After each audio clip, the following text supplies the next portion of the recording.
Hello everyone, my name is Edwin Harsma. I work as a software architect at TNO, and today we'll talk about our cloud-native testing Hourglass model, which we have created and designed within the ITIA 3 project, the Test-O-Mod project. First of all, I will briefly mention the test pyramid. The test pyramid is a well-known model designed by Mike Cohn in his book Succeeding with Agile. In this model he explains the different layers of testing. On the bottom part he mentions the unit tests part, above the surface testing, and on top the UI testing. The first part of the pyramid is that the bottom part is more isolated. You can execute unit tests really independently of each other. Well, if you're going to surface level, things will get more integrated, and in the end the UI tests are really end-to-end tests on top of your entire product. Another consequence of this model, which this model states, is that unit tests are typically executed really fast, while the end-to-end user interface tests are slower. An important aspect of this model is that this really focuses on the traditional testing phase. Deployment and production phase are out of scope and not treated by Mike Cohn. So for this reason we came within the Test-O-Mod project to the model which we call the Cloud Native Testing Hourglass model. It is actually really similar. What you see on the right is that you have on the bottom you have the Mike Cohn model, but also on the top you have it for the production side. So we think that where you focus on software testing during your development activities should also be the same abstractions which you should focus on during the production phase. In the middle, between development and production, you have the deployment phase, which also should gather some special attention if you're working on cloud-native applications. On the right-hand side, you see our model which we have created. So again, on the bottom part you have pre-deployment, and on the top part you have post-deployment. And in the middle you have the handover between the pre-deployment phase and the post-deployment phase. We also make slightly different layers of abstraction compared to Cohn, because we mentioned the bottom part is the implementation level. This is really about source code, and the surface level is really about isolated services which really maps one-to-one to the microservices architecture. You look into that. At the integration level you focus more on the integration of multiple services which have to cooperate together. On top of the integration level you focus on end-to-end behavior which spans across your entire application. This is completely similar to where you should focus on the post-deployment phase at the top. So in the following slides I will zoom into the three different categories we have here. So the pre-deployment phase, as I mentioned, we have four different categories. If I start at the bottom with the implementation level is really concerned with unit testing, static code analysis, this type of traditional software testing. If you go to surface level testing, you can think about stop and mock testing, but also about component level stress test or concurrence testing. If you go to integration level, you think about workflow scenario tests, but also about the typical integration tests you have. And if you go up one step more, focusing on the end-to-end behavior, you can think about explorative GUI testing or normal GUI testing. And the same holds for technical APIs, which you can also test exploratively. Furthermore, you can think about product variability tests, where you test different variations, different configurations of the same product for different customers. But all these types of tests they are doing during development in the pre-deployment phase. Actually, this part of the hourglass is really similar to the pyramid of Cohn.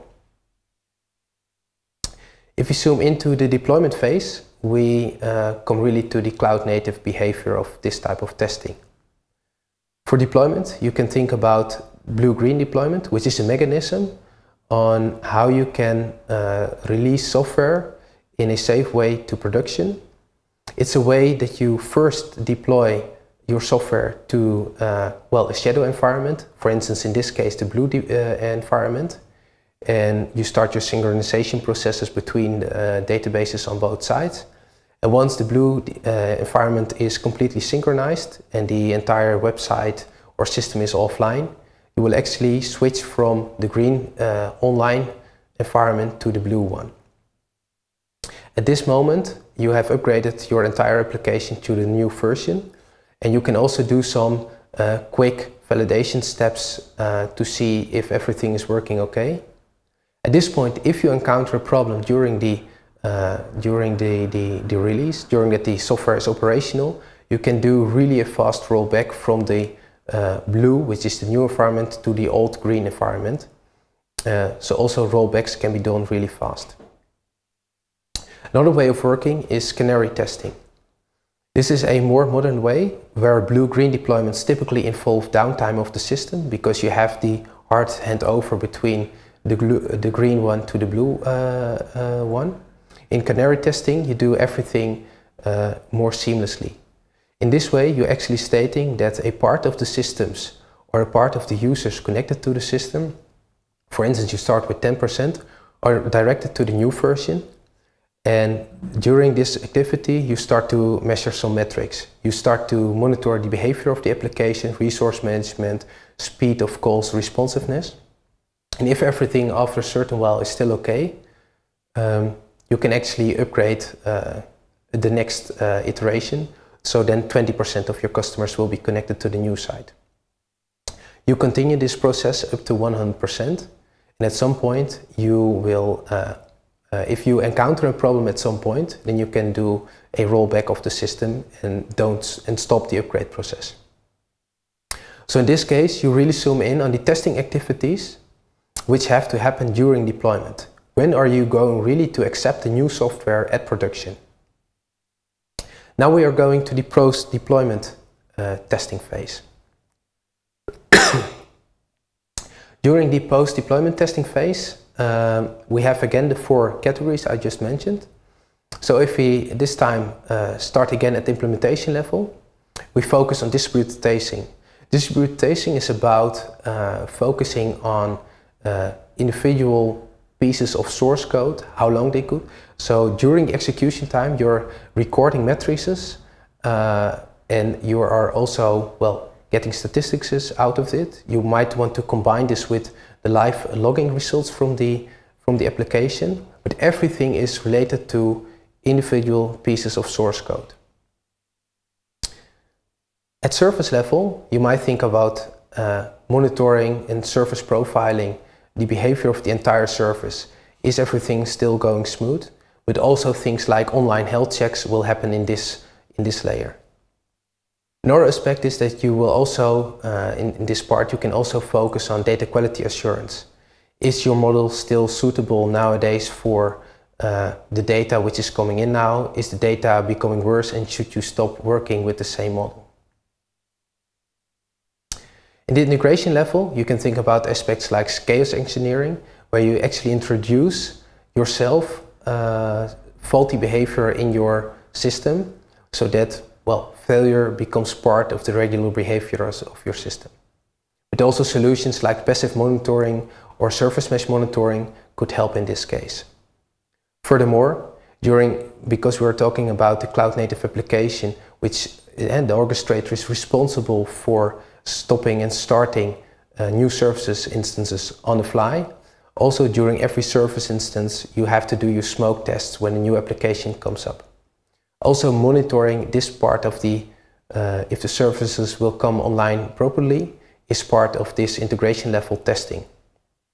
For instance, a service might want to know if the database which is depending to is also functioning properly. Finally, we have the end-to-end layer. In this case, we can think about mechanisms like synthetic monitoring or A/B testing. So thanks a lot for your attention. During this presentation, I gave a brief view on the Hourglass model which we created in the IT3 Test-O-Mod project. This is still part of ongoing research at TNO which we are doing, and we are really interested in your opinion about this model or your experiences in things of testing which you're doing at production right now. Thanks a lot.